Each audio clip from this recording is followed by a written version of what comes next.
couple of things that we would like to cover before we eat. And one of those is I'd like to introduce Steve Jackson, who is our prime sponsor here tonight with CohnReznick. Have him say a few words, and then I'll say a few words about the Technology Council. Steve. Thanks.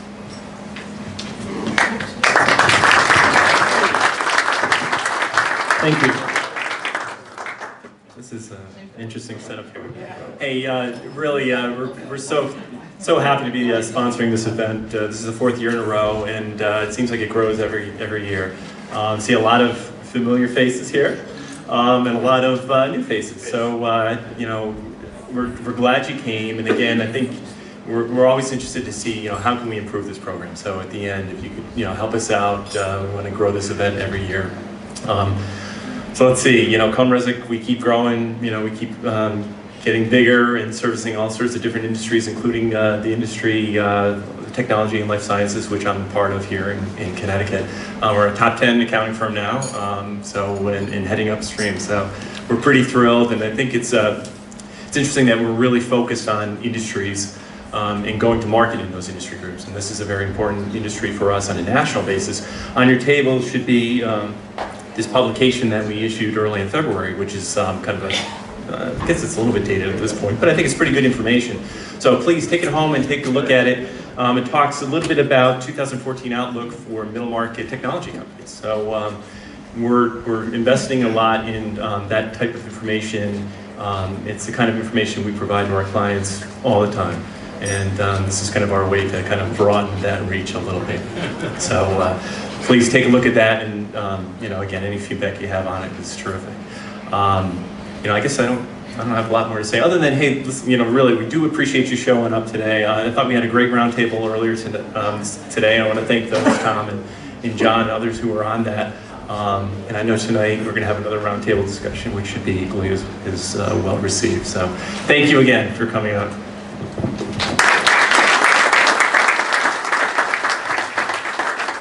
I'd also like to thank, we have a few other sponsors for tonight. I'd like to make sure that they are recognized as well. They are on the slide behind me, but for those of you who may not know exactly what they do, ADP, which is payroll and employee benefits, Comcast Business, which is the business class connectivity, Morgan Stanley from the personal finance, do you want to pronounce it SEMA?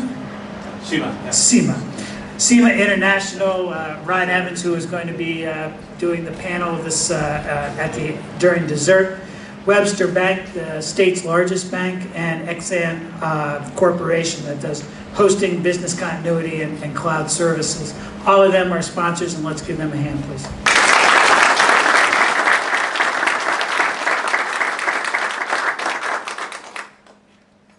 As the acting CEO and president of the Technology Council, one of the things that I find is amazing is the hard work that the staff puts into to make this happen. And for those of you who received the calls from Elizabeth Durgan and from Mike Sirica and others, I just want to say thank you to them for making tonight as successful as it is, because this is a great turnout, and it's a beautiful venue. I was delighted when this was chosen, and I spent the whole day, I'm responsible, saying it has to be sunny outside instead of raining. So in fact, we've been able to make that work.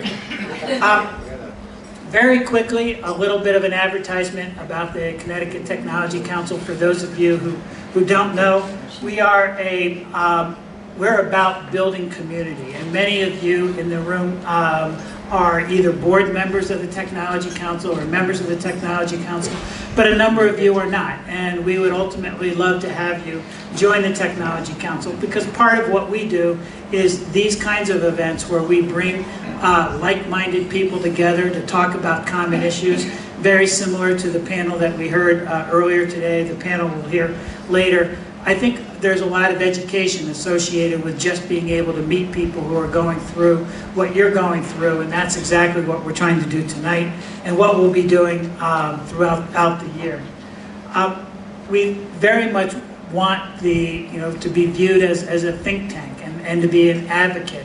We have just recently completed a workforce survey looking at what's happening with the growth in jobs in the technology area in Connecticut. And frankly, it's wonderful in the fact that there's a lot of people who want to hire. What is scary is the availability of talent. And one of the things that we can then do based on that information is take data to the policymakers and be able to say, look, this is the cliff. And if you don't meet the need, either the companies have to grow elsewhere or we're stunting the possible growth in Connecticut. And that's part of the role that we play as the Technology Council, as your advocates working with the policymakers. We do have a series of major annual events. We had the wonderful Women of Innovation event in early April. We have the Markham Tech Top 40 in October. We have the Innovation Summit that's coming up in November. We have this event. All of these are part of what we try to do in order to keep bringing the community together and having that conversation.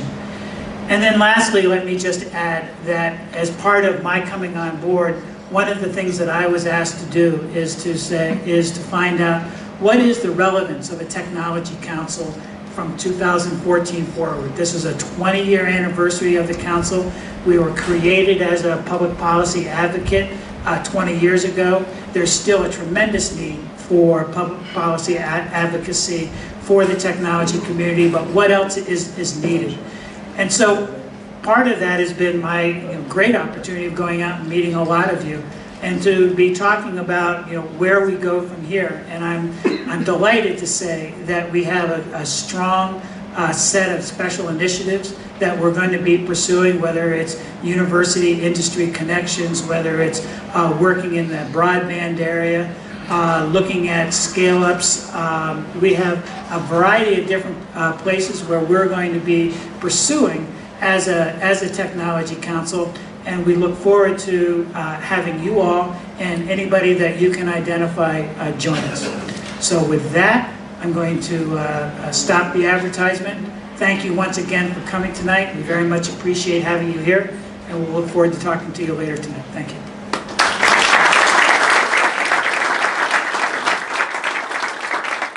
Hope you enjoyed your dinner. This is phase 2, panel 2, and we're going to be continuing on the growth subject. We're going to be talking about driving revenues and profits. And we're very fortunate to have a couple distinguished panelists. First, let me give you my obligatory infomercial. Ron Evans, Managing Director of SEMA International, and we do 3 things for companies. We help them understand the motivations that drive the people that they employ. Second thing we do is we help them use that information to build smarter organizations, and in some cases to realign who's, somebody was using the phrase earlier, getting the right people on the bus. We like to get the right people in the right seats in the bus too. So that's sort of number 2. And number 3, we work with a lot of private equity funds, helping them evaluate management teams pre-investment. So we have a great panel here, and I'm going to give a quick introduction of each of them, and then we'll be off with our questions. First, we have Neil Shepard here. Neil is the founder and CEO of Pilotfish Technologies. He is a lifer in the tech world, started out with Burroughs. Some of you may not even know that name. And Computer Science Corp and other places where he had P&L responsibilities before launching a very successful middleware company that is now 12 years old. 13 years old. So, which means you've survived, you've thrived, and you're growing. Andrew Gibson. Andrew is the CEO of Aerocision, which is a high-precision aerospace components manufacturer, and comes out of the finance world, as I recall, and a successful career of turning around organizations prior to parachuting into this one, which I guess he liked so much he joined the company, or he bought the company, right? Part of it. As a part of it, yeah. So, so we're going to get a manufacturing perspective on driving revenue and growth, and it's a global business, a lot of work with Rolls-Royce and such around the globe. And finally, we have Chris Bird. Chris is with Evolution One, which is a large healthcare payments, or should we say broader, electronic payments systems business? Healthcare payment and software. Healthcare payment and software business. And you came out of the corporate world, but you've been with Evolution for a long time, so you've gone through the evolutionary scale, shall we say. And if you've been reading your papers, you'll know that Evolution is in the process of being acquired by a publicly traded company, WEX. You said at Wex or WEX? Wex. Wex, being acquired by Wex for something north of $500 million. So Chris is paying for dinner tonight. You're off the hook, Bruce. So I didn't tell you, did I? I can repay Peter's loan too. There you go, there you go. So these are our panelists. So why don't you give them a welcome and we'll start. I thought to set the stage for the discussion of driving revenue and profits, it might help if each of them gives you kind of a Reader's Digest version of how they got to their current leadership role in their businesses. So Neil, let's just start with you and walk us along. First I have to say I feel a little bit like Edith Ann up here. Yeah. I need longer legs or shorter Shorter stool. shorter stool. Yeah. Well, the way I got to my position is I'm actually the founder of Pilot Fish. So I've been at the helm since we got started. But I've spent my entire life in IT business. I will say since the time I was 10 years old, I wanted to own and operate my own business. But after I got out of school and joined companies, fortunately or unfortunately, I ended up getting raises, promotions, transfers, stock options, that sort of thing, such that it was always something I was about to do, but never really did.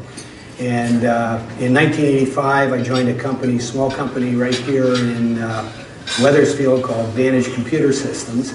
It's a software company, and it was about 100 people and $10 million at the time. And through a series of acquisitions, that company grew to be a $100 million division of CSC. And the founder of Vantage Computer Systems retired after the second acquisition by CSC and left me responsible for the company that he originally founded. And so I was executive vice president for CSC, responsible for the life and annuity division, providing software and services to the insurance industry. Subsequent to that, I became the president of a wholly owned subsidiary of Computer Sciences Corporation called Alliance One. So that was about a $100 million company as well. We provided business process outsourcing services to insurance and financial services. Sometime around that time, it seemed that the skill set had transitioned from being business acumen to political acumen. And I'd also reached an age where I said, if I don't do this now, I'm probably never going to do it. And so that's the point I made the decision. Candidly, I retired. I retired on a Friday night, and by Sunday night, I got bored and I needed to do something different. So I started Pilot Fish. So Sounds like an entrepreneur. That's it. There you go. Okay. Andrew, how about you start? Full disclosure, our mezzanine investors here, so we are meeting plan. No problem. That's right. I just want to get that out there. That's right. Liddy, keep your fingers That's in your right. ear. That's right. I won't identify. Table 2. Yeah, I mean, I built a finance base in my career. I started off with credit training in a bank in New York City called Manny Hanny that's now morphed into Chase Morgan. And my career was basically finance, and then a CFO of a large growing real estate developer that then fell onto hard times back in the 89, 90 era. I see some people in the audience that actually were working in those days, but so my boss thankfully was too cheap to go to Goldman Sachs and hire a real workout guy, so I nominated myself and restructured the business, which was an incredible experience, and then gained a lot of confidence and realized that I had a deep finance background, but I lacked an operational background. And so during the turnaround, I ended up with a very deep operational background, because that's how you convince investors that to keep the properties alive under the existing umbrella, and we did that. I started my own business in '96, fixing broken businesses. And I didn't realize that there were a lot of broken businesses out there. And what I did is I kind of parachuted in as an interim CEO, interim COO, and fixed them and went on my merry way. And the assignments lasted between 8 and 14 months. I fell into Aerocision which it used to be named something else back in early 2008. It was a small private equity firm had made a small investment in it, and they asked me to go in and take a look at it. And I had been in many industries, and I couldn't believe my good fortune in taking a look at this small business in this unbelievable industry called aerospace. And what was amazing is what the customer put up with. They put up with bad delivery, bad quality. Is anybody flying soon, by the way? You are. Tell me what kind of jet you're flying. And so we knew we could make a difference. And what we did is we built, we shed the skin and built a new business, a brand new business around great people and great skills. And of course, listening to the customer. And all the customer wanted in those days, in 2008, was fabulous quality and fabulous delivery. And we gave it to them. And now we're actually in the top of the heap in terms of quality and delivery. And I'm not going to give too much away because I know you want to get into other things. Good. Okay. Chris? So like Andrew, I'm a reformed banker, and my career path has been big to small. So I fell out of banking in '95 when Shawmut, where I was working at the time, was sold to Fleet, and I went into healthcare. And I worked for a company up in the Hartford area called Value Health. We were a specialty managed care company, publicly traded, and did a lot of corporate finance, treasury, M&A strategy work there. Lo and behold, 2 years later, that was sold. And I was the guy running around, everybody saying, it's going to be okay, it's going to be okay, there's life after this. That's when the entrepreneurial side sort of chose me. I can't say I was the founder, but I was a founder of another healthcare company that worked with providers on the women's health side of business. And then we got some of us got a little bored with that. And we built it to a profitable, successful company, but its growth path was a little challenged. We got a little bit bored. So we kind of skunk-worked something on the payer side inside of women's health and pushed it out. And so it was a raw scratch start. And we pushed it out, and I remember selling to people when we didn't have a product built yet. And that's a lot of fun. I'm sure a lot of people in the room have been through that.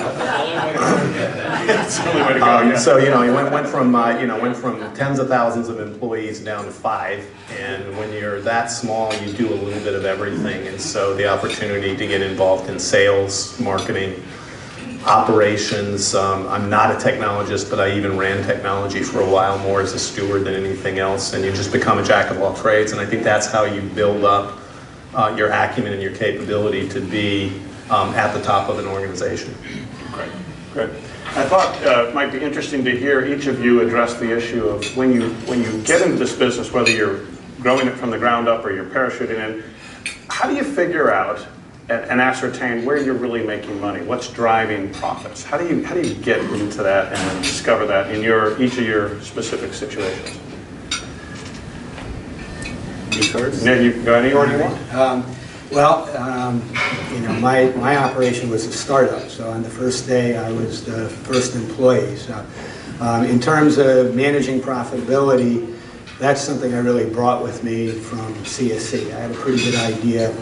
I believe, your financials are the center of everything, and every decision you make across every function of the company really comes back to what's its impact on the financials. What's the ROI of whatever it is that you're doing, whether it be sales or development or services and so forth. But there's a huge difference between managing a $100 million division of a $10 billion company and managing a startup operation. So it was totally greenfield. So I knew where the sales were coming from. They weren't coming from anywhere. The only sales there would be are the ones that you made, and it's kind of hard to run a profitable business until you actually have some sales coming in the door. So the first order of business was to go out there and close new business, get accounts, so be able to focus in on those things that are going to, have a short sales cycle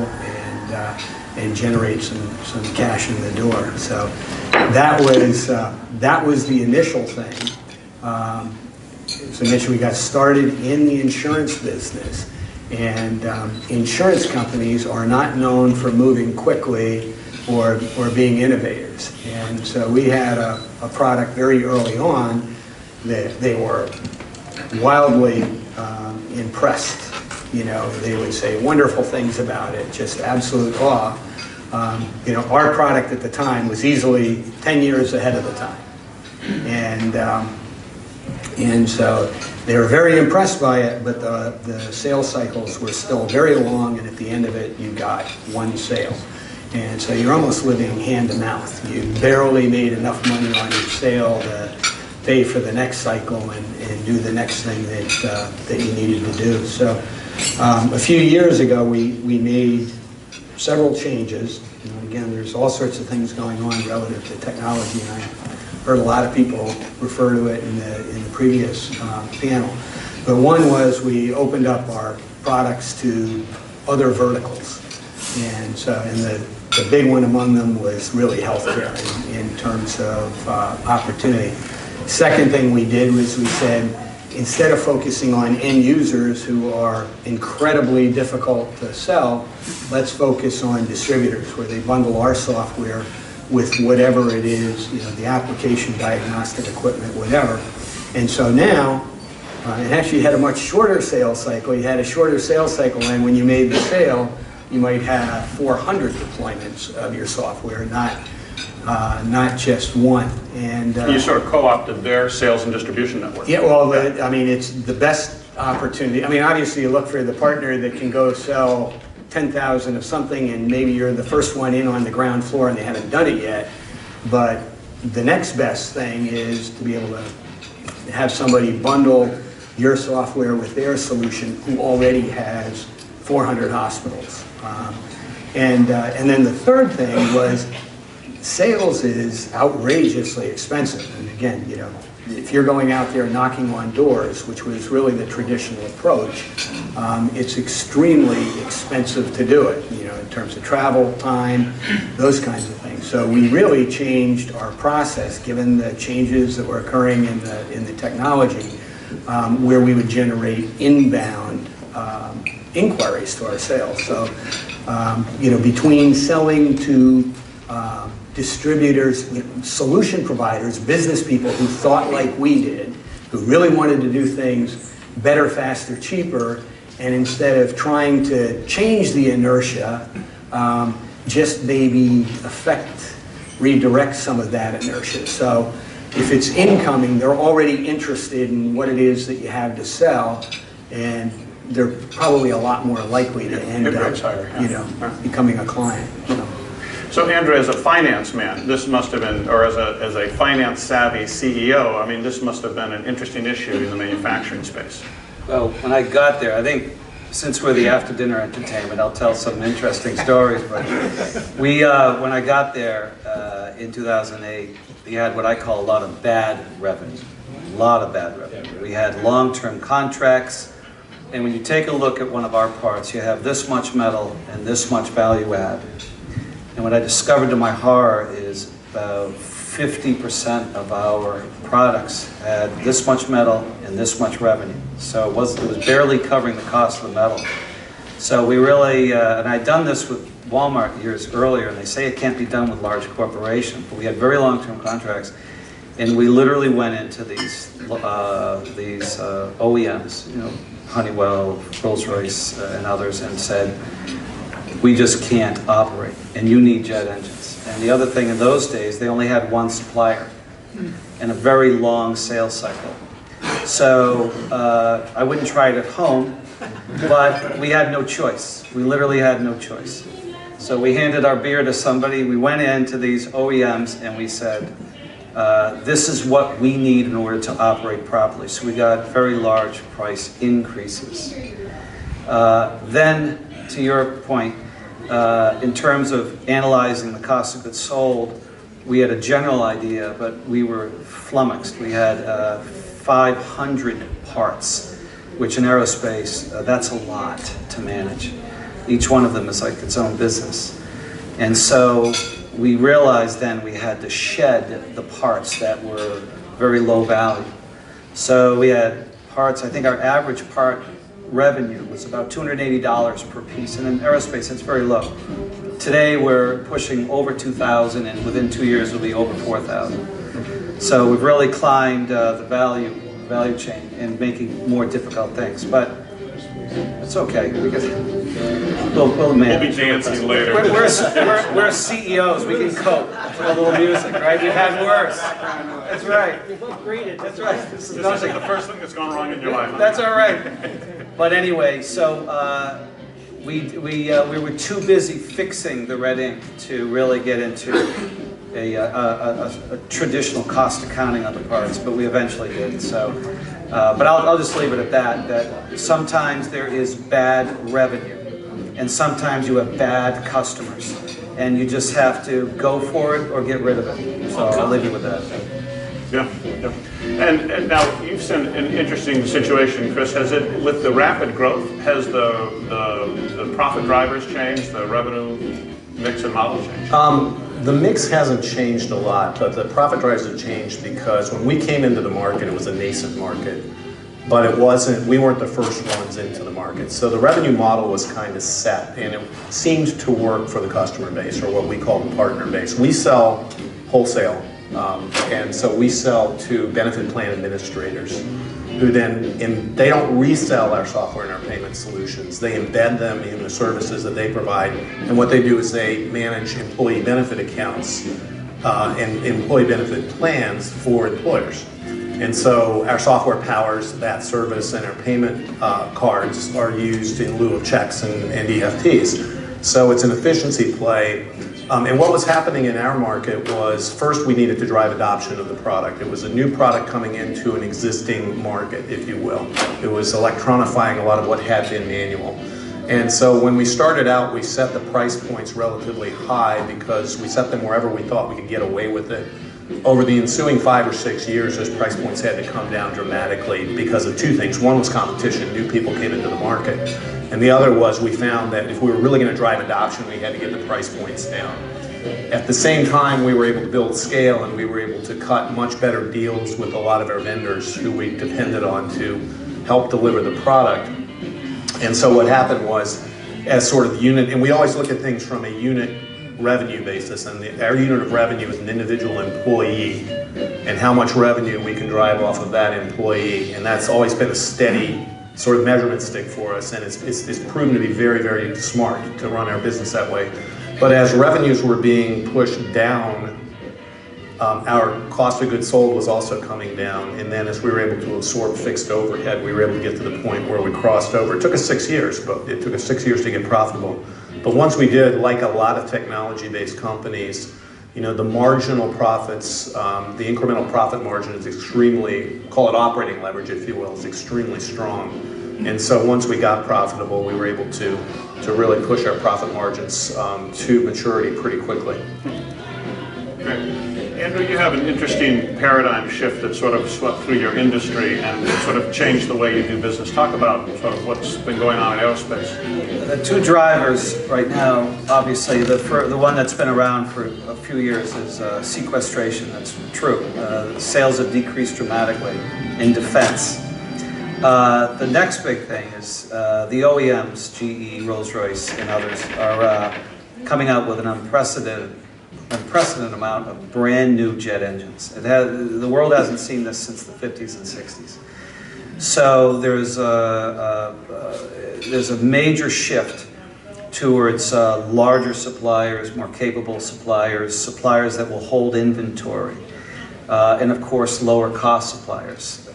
If you want to take a view of what's going on in aerospace, just look at what happened to automotive in the 80s and 90s. Where it started out as a kind of a fragmented business in the 70s and 80s, and it's grown into larger and larger companies, suppliers. So we turned around, we got a very good footing, we developed a very good reputation with the customers, and then they all went away for a year because they were all in training, and then they came back like a bad boomerang, trained with all of these new demands. Pushing costs down, asking you to keep inventory, and it's happening industry-wide. The other thing, of course, that's gone on now is it's a global business now. China wasn't working for them 8 years ago, 10 years ago. It's now working. We just opened up a factory in India, for example, because if we don't have a low-cost supply, we won't be able to control our products that we have right now, meaning we take out the lower-end products, move it to India, and we hang on to that business. It's also a way to drive revenues in our Chester facility by holding this low-cost country supply out by winning new parts in Chester. So that's working for us.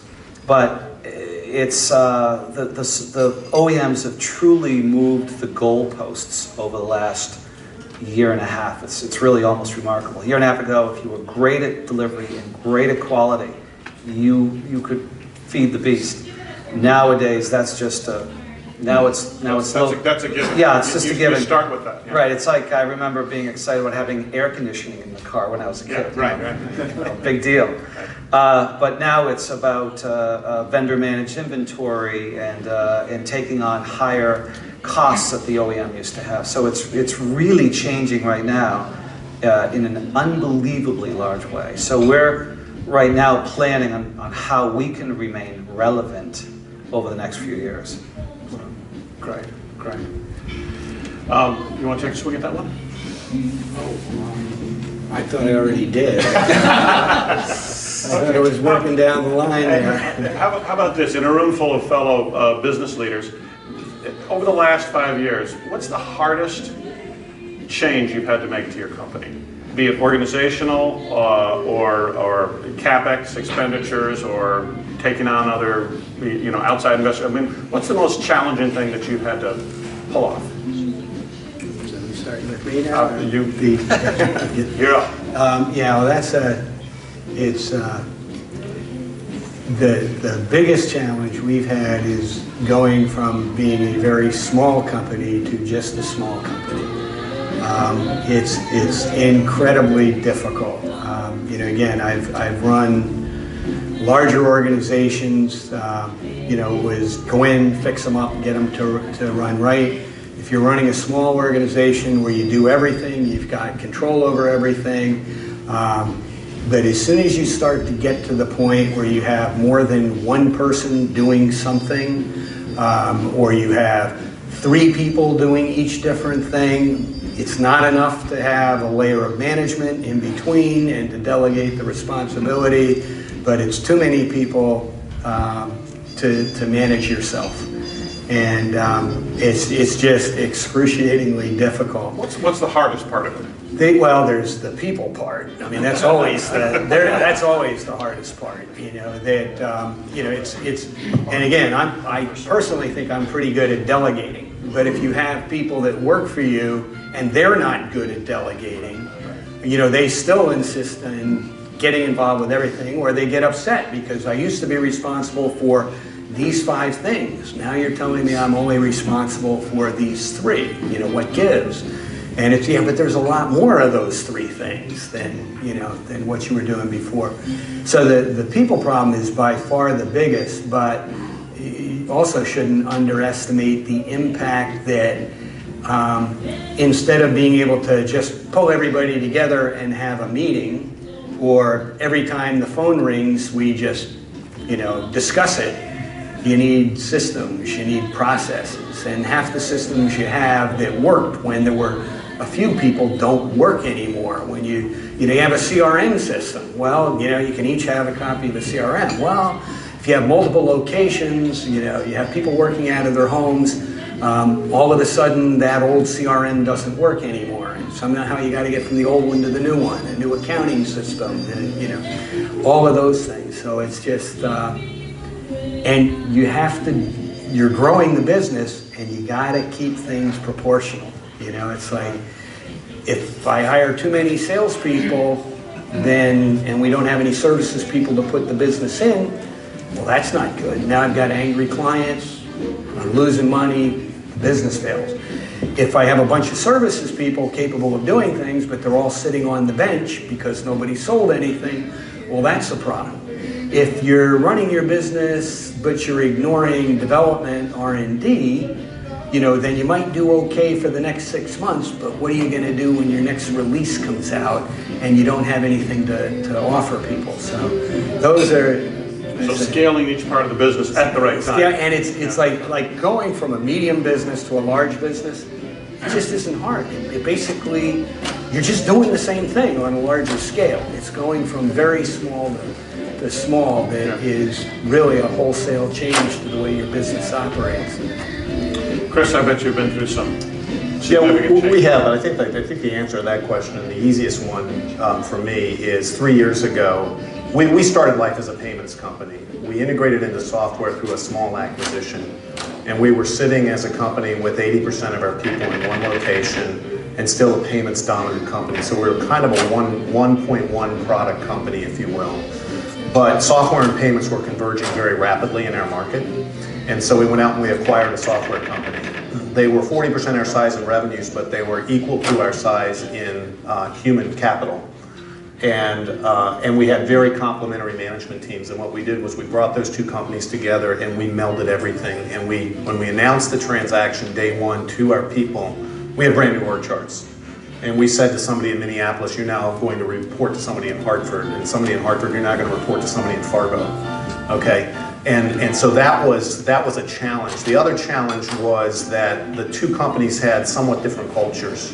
One company was a bit more mature and disciplined. The other company was very creative, frenetic, almost crazy. Throw stuff at the wall and see what works.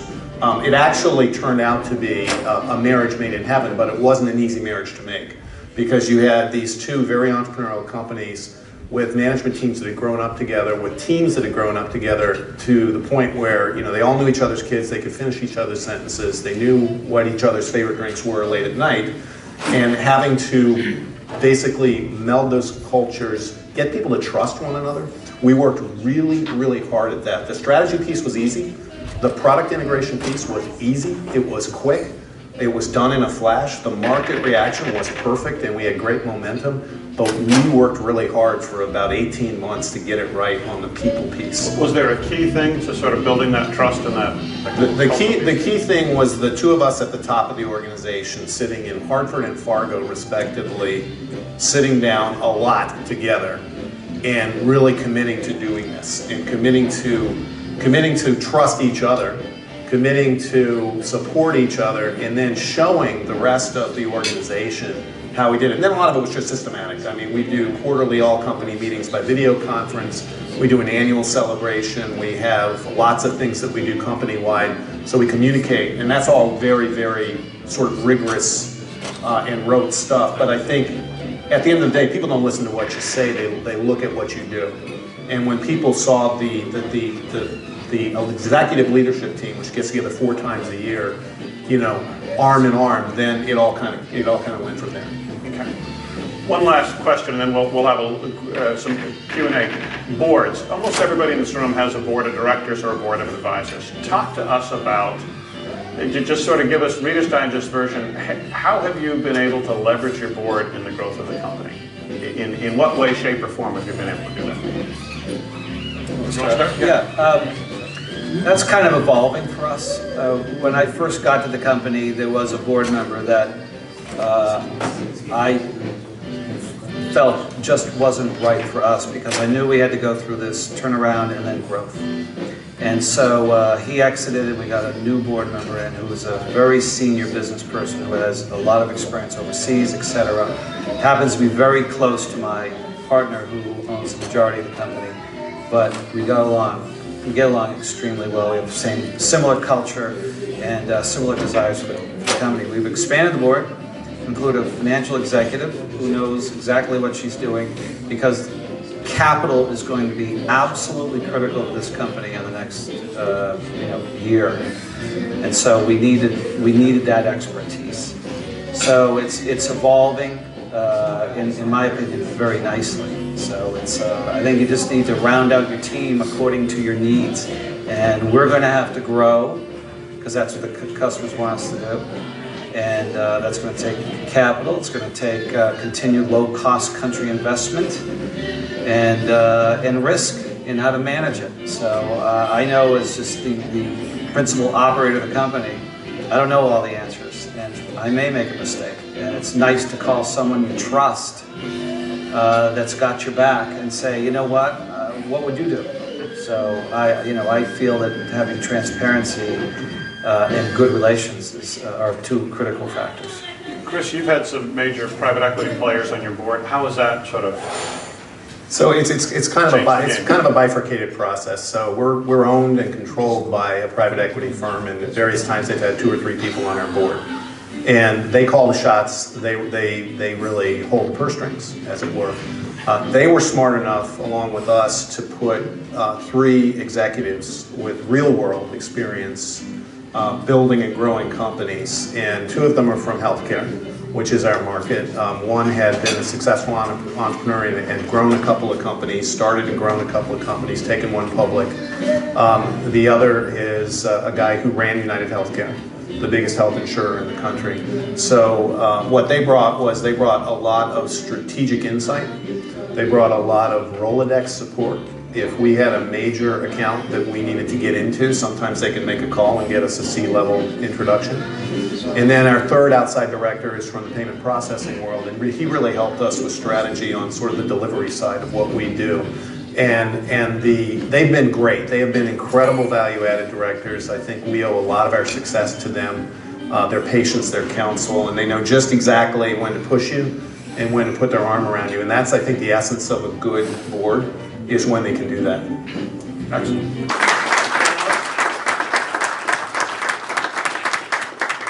I'm always surprised when Mike gives me the mic and tells me to close the meeting, because he should know better than that. Bruce is a new guy and he'll learn. So I've been on the board for a little less than 10 years, probably 8 years. And I'm here to probably say 2 things. First, we need your voice. So there's 2 ways to do that. You can be a member, see Mike if you want to become a member. We do great things. You know, when you're sitting in traffic on 95 and you go, why are they building a busway for tens of millions of dollars going from New Britain to Hartford when they could actually improve the 95 corridor? It's your fault for not joining and communicating with the legislature and the governor. And so we need your voice, we need your participation. If you don't want to become a member, please still talk to Bruce or talk to Mike. And we have surveys, we try to engage CEOs, we try to engage companies to find out what the issues are and raise them to the people who are hopefully going to build this into a much better business-friendly environment. The second thing I wanted to mention is we also welcome your participation. I'm a participant in a CEO meeting group that meets once a month. There's some other folks here. You want to raise your hands? Tim, Dudley, Dave. There were other people here earlier that participate in that. So that's sort of a cathartic kind of experience that we go through every month to help deal with some of the PTSD that you might get from trying desperately to effectively run a business in Connecticut. So we welcome you to join one of those groups, to certainly join our group, the CEO group. We welcome you to join CTC, but we definitely need your voice. We definitely need you to participate. So if you don't want to spend that amount of time and participate at that level, just keep talking to us so we can raise your concerns and be your advocate to make things better here in Connecticut. And with that, go dance, go sing. A couple more gin and sodas, and Neil will be out there.